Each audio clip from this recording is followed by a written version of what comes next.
Hello दोस्तों, welcome back to the channel. I hope सभी अच्छे होंगे आप लोग। और मॉर्निंग से ब्लॉग को स्टार्ट कर रही हूँ। श्रीजा गई है ट्यूशन आज और अभी बस मैं किचन के कामों को फिनिश कर रही थी। यहाँ पे दाल बॉईल करके रखी है, जिससे मैं शेयर करती हूँ कि मैं मॉर्निंग में ही लंच की तैयारी कर देती हूँ। थोड़ा सा ईजी हो जाता है ना। और आप में से कौन कौन ऐसा करता है वो कमेंट करके बताना। और ये बच्चों की ये अलमारी थी, आप लोगों को याद होगा, इस पर कपड़ा चढ़ा हुआ था है ना। तो ये रूम में रखी रहती थी, इसमें श्रीजा सेक्शन के कपड़े रहते थे। बट इसका ऊपर का जो क्लॉथ था ना वो फट गया था, तो कुछ दिन पहले इसको मैंने यहाँ किचन में लगा दिया था। तो इससे ना बड़ा फायदा है यार, किचन में रखे। लेकिन ये ऑर्गेनाइज नहीं है, तो मैं सोची इसको थोड़ा सा ऑर्गेनाइज करूँ। मैंने यहाँ पे एक बास्केट रख दी, उसमें सारी बोतलें लगा रखी हैं। तो ये बोतलें ना गिरती पड़ती रहती थी इधर उधर। तो सही में किचन को ऑर्गेनाइज करते हैं तो थोड़ा सा ईजी हो जाता है। मेरे पास इतना टाइम ही नहीं रहता। और यहाँ पे ना हम चारों की बोतलें रखी हैं। ये छोटी छोटी बोतल में 4 मेरे पास है, तो इनको मैं भर के रखती हूँ। गर्मी बहुत ज़्यादा हो गई है। ये आई थिंक आधा लीटर की होंगी, शायद हाफ लीटर की होंगी, आधा लीटर की होंगी ये।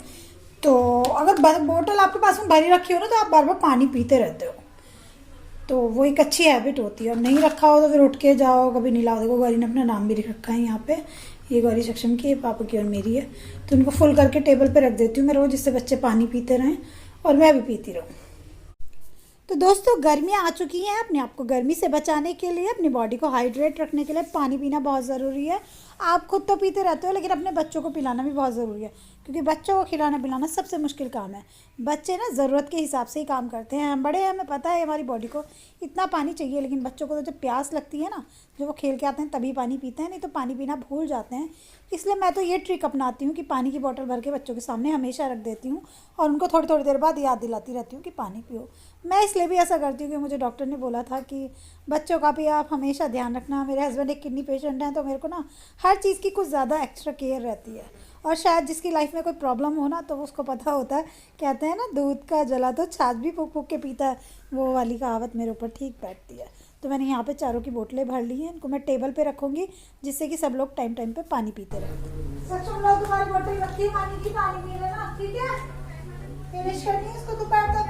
दोपहर तक नहीं, रात तक नहीं, दोपहर तक। रात तक तो दूसरी भी चाहिए।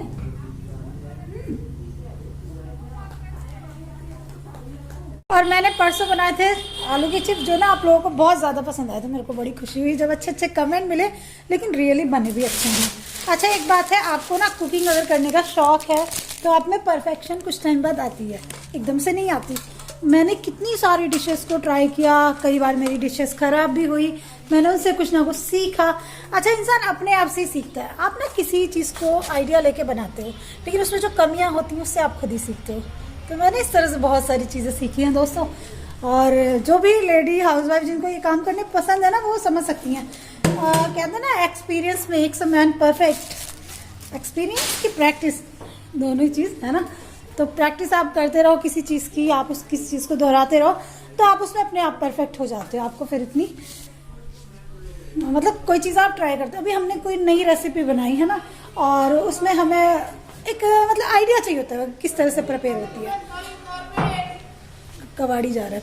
अच्छा ऐसा होता है, जिन लोगों को कुकिंग का शौक होता है वो कुछ नया खाते हैं, तो उनको फिर ये रहता है अरे किस चीज़ से बनी है, कैसे बनाई होगी।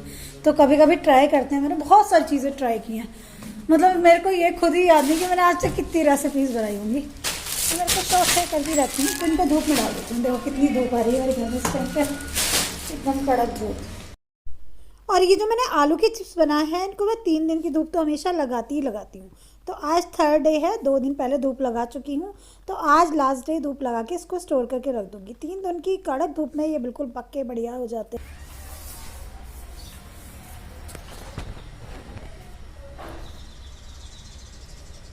फर्श ऐसा हो रहा है इस टाइम पे, पैर ना फर्श पे रख के ऐसा हो रहा है जैसे पैर जल रहे हो।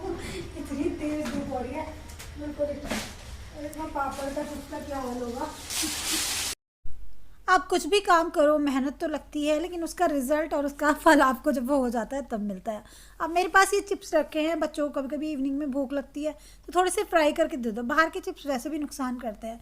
इसमें आप थोड़ा सा चाट मसाला डाल के ऊपर से है ना, और इनको और ज़्यादा टेस्टी बना के दे सकते हो। मैं अपने बच्चों को ऐसे ही देती हूँ। सक्षम को चाट मसाले का फ्लेवर बहुत पसंद है, तो जब भी मैं उसको चिप्स देती हूँ ना, तो ऊपर से चाट मसाला स्प्रिंकल कर देती हूँ, तो उसको बहुत मज़ा आता है इसको खाने में। तो और वो कल बार बार कहता मम्मा चिप्स बना दो, चिप्स बना दो। तो मैं उसको कह रही पूरे दिन भी नहीं बना सकते बेटे, इवनिंग में एक टाइम दूंगी। तो इसको मैंने दुपट्टे पे रख दिया है और दुपट्टे से अच्छे से कवर कर दिया है, जिससे इसमें कोई डस्ट वगैरह ना जाए। और यहाँ पे मेरे पास खींचिए रखे हैं। खींचिए राजस्थान से एक फ्रेंड आए थे हमारे, तो वो लाए थे, तो ये भी बचे हुए हैं, तो इनको भी धूप लगा देते हैं थोड़ी सी, है ना। और यहाँ पर सूख रहे हैं मेरे कुछ कपड़े मैं धूप में नहीं डालती हूँ, कलर ख़राब हो जाते हैं। कुछ कपड़े धूप में डाल देती हूँ। इतनी गर्मी का मौसम है, गर्मियाँ बढ़ती जाएंगी आगे आगे। और किचन में अगर, हाँ कह रहा मम्मी की नकल उतार रहा है। और जैसे कुछ चीज़ें अगर आपके पास बनी रखी हों फ्रिज में, जैसे अचानक से कोई गेस्ट आ गया है, फिर कभी कभी अपना भी मूड कुछ करने का नहीं होता, तो कुछ रेसिपीज़ ऐसी होती हैं जो आप बना के फ्रिज में रख लो और आपके हफ्ते 10 दिन का काम खत्म हो जाता है। ए, अब ये ऐसे वर्ड बुलवाते ए, तो फिर कहेंगे क्या है बे, बोलो ए, यू आर ए बे, ये सब सीख रखे। कुछ ऐसी रेसिपीज के बारे में बात कर रही थी। और कभी कभी ऐसा मूड नहीं होता कि कुछ ज़्यादा बनाएं, तो आपके पास कुछ जैसे दाल ही आपने बना ली, 1-2 रेसिपीज बनी रखी हो, तो आपके लिए अच्छा लगता है, क्योंकि थाली हरी भरी सी अच्छी लगती है। हरी भरी मतलब हरी हरी सैलेड हो उसमें और भरी भरी सब्जियां हों और टेस्टी टेस्टी खाना हो, तो किसको खाने में मज़ा नहीं आता। अचानक से आपके घर पे कोई गेस्ट आ गया और आपके पास इतना टाइम नहीं है, जल्दी में आपको पता चल रहा है, तो जल्दी से दाल चावल बना लो और कुछ ऐसी रेसिपीज़ आपके पास फ्रिज में बनी रखी हूँ, तो कितना अच्छा रहता है ना। तो आज कुछ ऐसी ही रेसिपी शेयर करूंगी जिनको आप बना के फ्रिज में रख दो 8-10 दिन तक, फिर भूल जाओ, टेंशन फ्री। आपका टेस्ट अच्छा नहीं हो रहा, कुछ ज़्यादा खाने का मन नहीं कर रहा, तो ये सब चीज़ें बीच में ले लो प्लेट में, है ना, तो अच्छा लगता है। प्लेट में दाल हो, सैलड हो, रायता हो और कुछ इस तरह की सब्जियां हो, तो खाने का टेस्ट डबल हो जाता है। मैंने कुछ कच्चे आम लिए हैं और कुछ करेले लिए हैं। करेलों को मैं छील रही हूँ, और इस ट्रिक से आप करेले बनाओगे, ये रेसिपी बहुत आसान हो जाती है, कभी भी कड़वे नहीं बनते आपके करेले। करेले को मैंने अच्छे से धो लिया है और छीलने वाला जो चाकू होता है ना, आलू छीलने वाला, उससे मैं छील रही हूँ। उससे इसका छिलका अच्छे से उतार दिया है, छिलकी को अलग रख लिया है, करेले को अलग रख लिया है। और ऊपर से मैं करेले में थोड़ा सा नमक लगा के रख दूँगी। नमक लगाने से ये फ़ायदा होता है, जो कड़वा पानी है वो निकल जाता है। इधर मेरे पास धनिया है, इधर आम है, तो 2-3 चीज़ें ऐसी तैयार करूँगी जिनको मैं फ्रिज में बना के रख दूँगी और मैं भी टेंशन फ्री हो जाऊँगी। तो यहाँ पे कच्चे आम लिए हैं मैंने, और कच्चे आम को ना मैंने रात को ही वॉश करके रख दिया था, कट करके, नहीं तो ये पीले पड़ जाते हैं, फिर किसी काम के नहीं रहते। यहाँ पे मैंने कुछ मसाले लिए हैं प्लेट में, जिनमें मैंने सौंफ ली है, राई ली है, खड़ा धनिया लिया है, और क्या लिया था, जीरा लिया था, और ये लाल मिर्च ली थी तड़के वाली, और वो काली जीरी ली थी जो अचार में डलती है, कलौंजी भी बोलते हैं उसको। तो इन सबको डाल के कढ़ाई में फ्राई कर लिया था। थोड़ा सा हींग डाला था, ऊपर से सौंफ और ये धनिया पाउडर, ये सारे मसाले डाले और कच्चे आम को डाल के फ्राई कर लिया। मैंने ऑयल का यूज़ बहुत कम किया है ना, ज़्यादा ऑयल ज़रूरी नहीं है, सरसों के तेल में फ्राई किया है, बहुत थोड़ा लिया था। थोड़ा हींग डाल रही हूँ मैं यहाँ पे, इसमें मैं गुड़ का भी यूज़ करूँगी। तो ये मैं बना रही हूँ आम की कलौंजी, जो कि बहुत टेस्टी बनती है, और मुझे नहीं लगता कोई ऐसा होगा जिसको पसंद ना हो। यहाँ रेड चिली पाउडर डाला है, और रेड चिली ये मेरे पास कश्मीरी लाल मिर्च है जो कलर के लिए डलती है। दूसरी लाल मिर्च मेरे पास ख़त्म हो रही थी। आप लोगों को पता है लाल मिर्च ना हम लोग खाते नहीं हैं, फिर भी मैं थोड़ी बहुत पीस के रखती हूँ, तो जो थोड़ी बहुत थी वो भी ख़त्म हो गई थी, तो हरी मिर्च का यूज़ ज़्यादा करती हूँ। तो मेरे पास जो खड़ी लाल मिर्च है ना, उसको ही मैंने थोड़ा क्रश करके डाल दिया था बाद में। थोड़ा गुड़ डाला यहाँ पे, देखो ये क्रश करके डाल दिया ना, इससे ही काफ़ी अच्छा टेस्ट आ गया था। बहुत ज़्यादा तीखा बच्चे खाते नहीं हैं। उसके बाद मैंने थोड़ा सा पानी डाला, गुड़ को मैंने ऐसे ही डाला है, आप चाहो तो फोड़ के डाल दो, आपके पास गुड़ नहीं है तो आप शुगर डाल दो, तो उससे भी हो जाएगा। और ये गुड़ 2-3 मिनट में ही मेल्ट हो जाता है। इसको हम कुछ देर पकाएंगे खुला ही, है ना। ये इतना पक रही है, इतना हम करेला प्रिपेयर कर लेते हैं। करेले के लिए मैंने सरसों का तेल लिया है कढ़ाई में, काफ़ी सारे प्याज कट कर लिए हैं, और प्याज मेरे घर पे ना करेले में बहुत अच्छे लगते हैं सबको, तो मैं थोड़े ज़्यादा ही डालती हूँ। और जीरा और हींग डाला तेल में, उसके बाद प्याज को फ्राई कर रही हूँ। प्याज को बहुत ज़्यादा फ्राई नहीं करना है, प्याज के साथ में हम मसाले साथ नहीं भूनेंगे, क्योंकि यही प्याज है जो हमारे करेले को पकाएगी, क्योंकि मैं ऑयल का यूज़ बहुत ज़्यादा नहीं करती।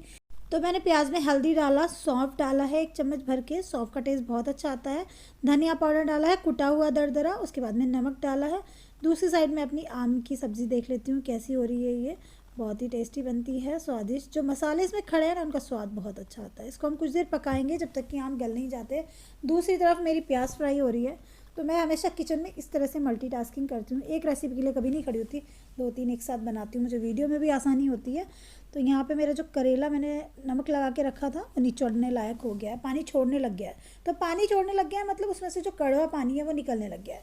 तो ऐसे कस कस के निचोड़ेंगे, थोड़ी सी मेहनत तो लगती है, लेकिन ये निचोड़ जाता है ना। तो इस पानी को पहले मैंने अच्छे से मिक्स कर लिया, नमक को जो लग रहा था, फिर उसके बाद निचोड़ रही हूँ। देखो दबा दबा के निचोड़ते हैं तो वो 2-4 बूंद या थोड़ा सा जो भी निकलता है, शुरू में थोड़ा कम लगता है, फिर आप हाथों से थोड़ा इसको दबा के निचोड़ो तो फिर ये कड़वा सा पानी सब निकल जाता है।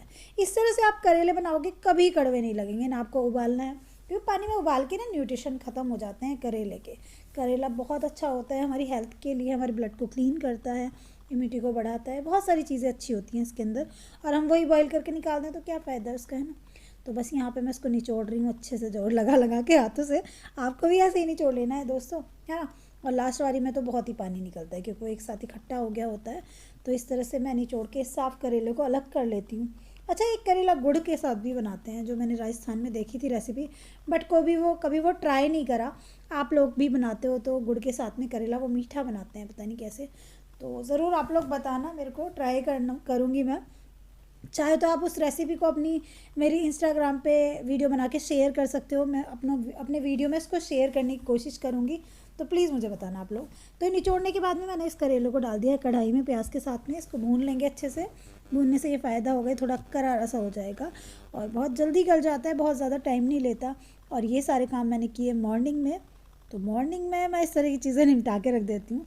और ये 2 से 3 जो रेसिपी मैं बना रही हूँ ये मेरी 8-10 दिन चलेंगी। 8-10 दिन नहीं तो हफ्ते भर तो चली जाएंगी, है ना। मतलब 8-10 दिन आप लोग चला सकते हो। मेरी तो लगभग 4 से 5 दिन के लिए है ये। थोड़ी क्वांटिटी में बना रही हूँ। थोड़ी सी ग्रीन चिली डाली है मैंने करेले में क्योंकि अभी हमने मिर्ची का यूज़ नहीं किया था और हम लोग लाल मिर्च बहुत कम खाते हैं, मैं आपको बताती हूँ। तो और यहाँ पे एक चीज़ और मेंशन करूँगी, आप करेले में खट्टा ज़रूर डालना। चाहे तो आम डाल लो, आम का अचार डालो, अमचूर पाउडर डालो। मैं नहीं डालती क्योंकि मेरे हस्बैंड को भी करेला खाना पसंद है और खट्टी चीज़ें मैं उनको नहीं देती हूँ। और यहाँ पे मैं अपने आम चेक कर रही हूँ, आम की कलौंजी कैसी हो गई है। तो थोड़ी थोड़ी गल गई है यहाँ पे, है ना। तो बहुत ज़्यादा ओवर कुक भी नहीं करना है, बिल्कुल परफेक्ट हो गई है। तो मैं गैस को बंद करूँगी और इसको ठंडा करने के बाद में एक कांच के जार में भर के रख दूँगी। दूसरी तरफ मैं ले रही हूँ धनिया। ये भी ज़रूरी चीज़ है जो आपके किचन में हमेशा होनी चाहिए, आपकी फ्रिज में हमेशा। घर पे हरे धनिया की चटनी बहुत ज़्यादा खाते हैं। तो मैंने यहाँ पे 2 लहसुन की कलियाँ ले ली है, 5-6 हरी मिर्च ले ली है, थोड़ा सा इसमें नमक डाला है और कुछ भी नहीं डाला ज़्यादा। और ऐसे ये बहुत टेस्टी बनेगी। थोड़ी दही डाली थी 2 चमचा, दही के साथ में मैंने इसको पीस लिया है। अच्छा, आपकी चटनी अगर काली पड़ जाती है तो आप उसमें कुछ खट्टा डालो। खट्टा मतलब या तो नींबू निचोड़ लो या दही डाल लो, तो बिल्कुल भी ब्लैक नहीं पड़ती। तो यहाँ पे मेरी आम की कलौंजी बनके तैयार है। तो इसको हम रख देंगे, चटनी भी बोल सकते हैं इसको, सब्ज़ी भी बोल सकते हैं। जिसको मैंने एक कांच के बर्तन में निकाल लिया है। इधर चेक कर रही हूँ करेला कैसा हो गया, तो करेले को भी थोड़ा सा दबा के देखूंगी। और लोहे की कढ़ाई में करेला बहुत अच्छा बनता है, मैं हमेशा उसी में बनाती हूँ। सो फ्रेंड्स, इस तरह से मेरी प्लेट सज गई है। इसमें दही है और ये आम की सब्जी, चटनी, करेला और 2 ट्रायंगल पराठे। ट्रायंगल पराठे बहुत टेस्टी लगते हैं। मैं थोड़ा सा घी भर के बनाओ, श्रीजा को बहुत पसंद। तो ये मैंने कुछ आपके साथ में अपनी रेसिपी शेयर की जिनको हम मतलब कुछ एक्स्ट्रा में बना के रखें तो ठीक रहता है। जैसे कोई गेस्ट आ गए, आपने दाल राइस बना ली और रायता बना लिया, साथ में आप करेला सर्व कर सकते हो, हरी चटनी या आम की सब्जी सर्व कर सकते हो, तो प्लेट भरी भरी सी अच्छी लगती है। एक सैलेड कट कर लो, है ना, और बढ़िया लगता है। और किसी के लिए नहीं तो अपने लिए भी कितना अच्छा लगता है। कभी कभी आपको कुछ बनाने का मन नहीं कर रहा, आपके फ्रिज में करेला पड़ा हुआ है तो आप पराठे से खा सकते हो, है ना। और आम की सब्जी तो बहुत टेस्टी सभी को लगती है। अच्छा, आम की जो सब्जी है ये मैं और श्रीजा ही खाते हैं ज़्यादातर, पापा तो खाते नहीं क्योंकि खट्टी होती है और सक्षम को भी ये पसंद नहीं है ज़्यादा। मतलब सक्षम को खट्टी चीज़ें कम पसंद है, छोटा है, उसको इनका टेस्ट समझ में नहीं आता है। तो श्रीजा और मैं काफ़ी खाते हैं, मुझको पसंद है राइस के साथ में भी खाना। और कभी कभी मैं इसको बनाती हूँ और मौसम में ना वो चीज़ें अच्छी लगती हैं, है ना। फिर मौसम चला जाता है तो उनके टेस्ट याद आते हैं, तो हम लोगों को कुक करनी चाहिए, है ना। और ये वाला जो मैंने नाइट सूट पहना ये बहुत कंफर्टेबल है, इसका कपड़ा गर्मियों के लिए परफेक्ट है। तो आपको आज की ये रेसिपीज़ कैसी लगी कमेंट करके ज़रूर बताना। आप लोग इस तरह से प्रिपेयर करके रखते हो फ्रिज में या नहीं, ये भी कमेंट करके बताना दोस्तों। कुछ और ऐसी रेसिपी है जिसकी आप रेसिपी लेना चाहते हो या फिर कुछ ऐसी डिश जो आप बनाना चाहते हो और उसकी रेसिपी शायद मैं आपको दे सकूं, तो आप लोग कमेंट करके बताना कि दीदी आप ये बना के दिखाओ, है ना। मुझे बहुत अच्छा लगेगा, मैं ज़रूर ट्राई करूँगी। और मैंने आपको बोला था गुड़ वाला करेला कैसे बनाते हैं, तो अगर कोई फ्रेंड है जो बहुत टेस्टी परफेक्टली बनाते हैं उसको, तो प्लीज़ आप एक वीडियो बनाओ और इंस्टाग्राम पे मुझे शेयर करना। मेरी इंस्टाग्राम आईडी सेम है, शिप्रा शर्मा ब्लॉग्स, तो वहाँ पे आप मुझे शेयर करना, मैं उसको चेक करूँगी, मुझे बढ़िया लगेगी तो मैं आपको उसको ब्लॉग में शेयर कर दूंगी आपके नाम के साथ में। मुझे लगता है कि आप लोग को भी खुशी होगी और मुझे तो खुशी होगी ही नई रेसिपी सीखने के बाद में, है ना। तो चलिए दोस्तों, इस ब्लॉग को मैं यहीं पे एंड करती हूँ। कल के एक प्यारे से ब्लॉग में मिलती हूँ, तब तक के लिए bye bye, love you all my to family. अगर आपको रेसिपीज़ अच्छी लगती हैं तो प्लीज़ चैनल को सब्सक्राइब करना, लाइक करना, कमेंट करना, फैमिली एंड फ्रेंड में शेयर करना। बाय बाय दोस्तों।